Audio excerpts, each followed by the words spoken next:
Everybody shows you the postcard version of moving to Arizona. The sunset looks painted on, the saguaros standing out there like they're posing for a photo, the palm trees, the pool, the blue sky, 300 days a year. And all of that is real. I do promise you that. But nobody really sits you down and tells you what your actual first year out here even feels like. The rhythm of it, what changes, what surprises you, and what nobody warns you about. So today, that's exactly what I'm going to do.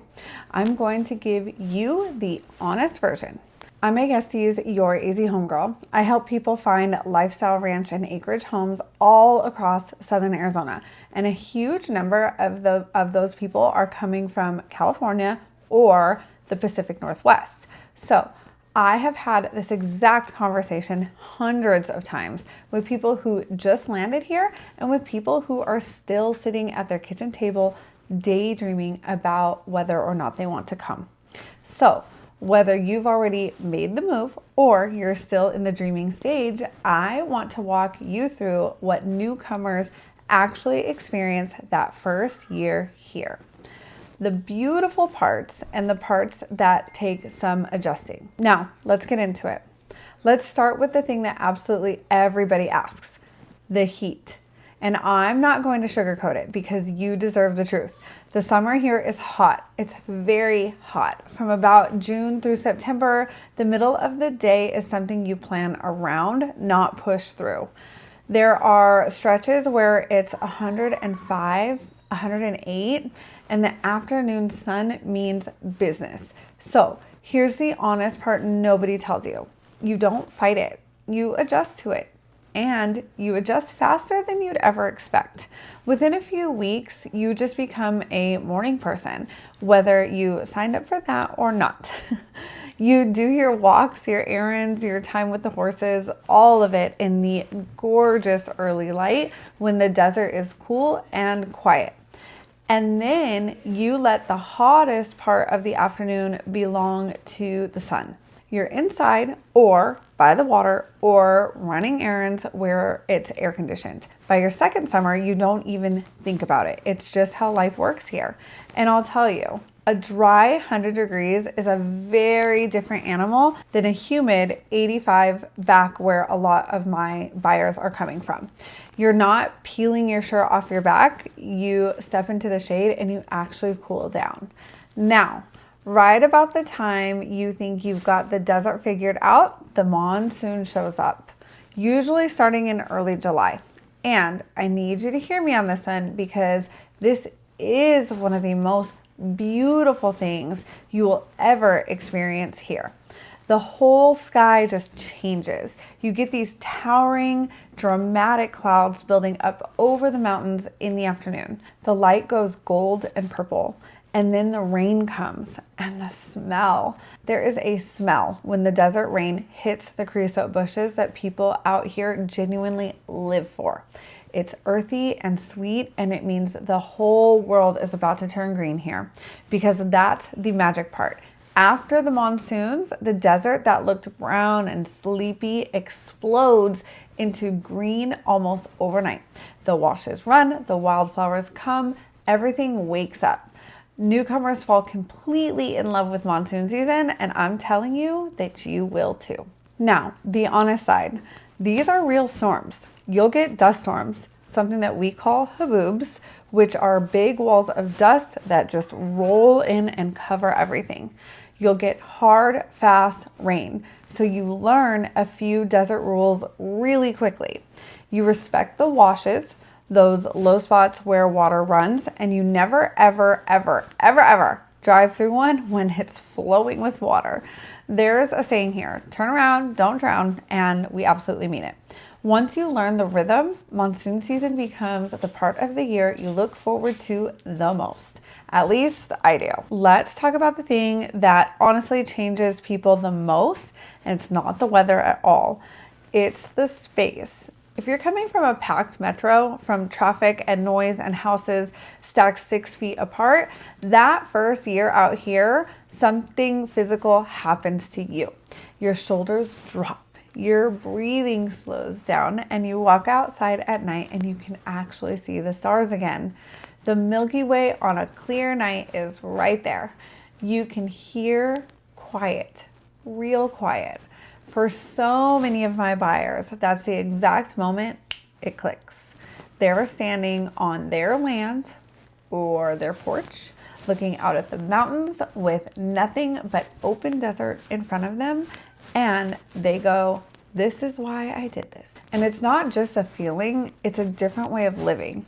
You've got room for the horses, room for the workshop, and room for your kids and your dogs to actually run around.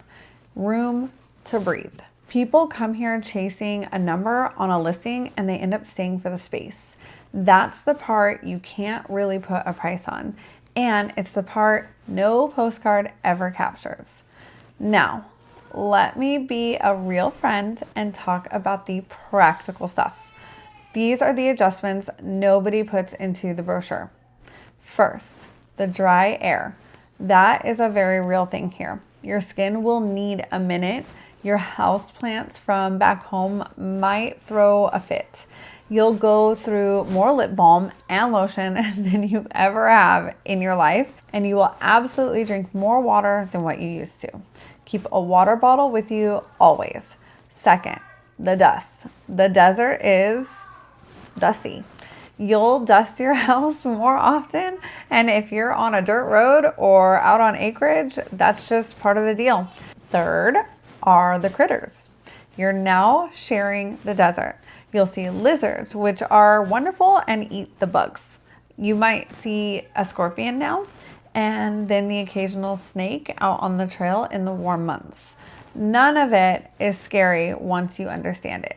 You just learn to shake out your shoes if they've been in the garage, watch where you put your hands and feet on a hike, and you genuinely get used to it fast. And then if you land on acreage or property with animals, which is exactly what I help people find, you learn a whole new set of rhythms.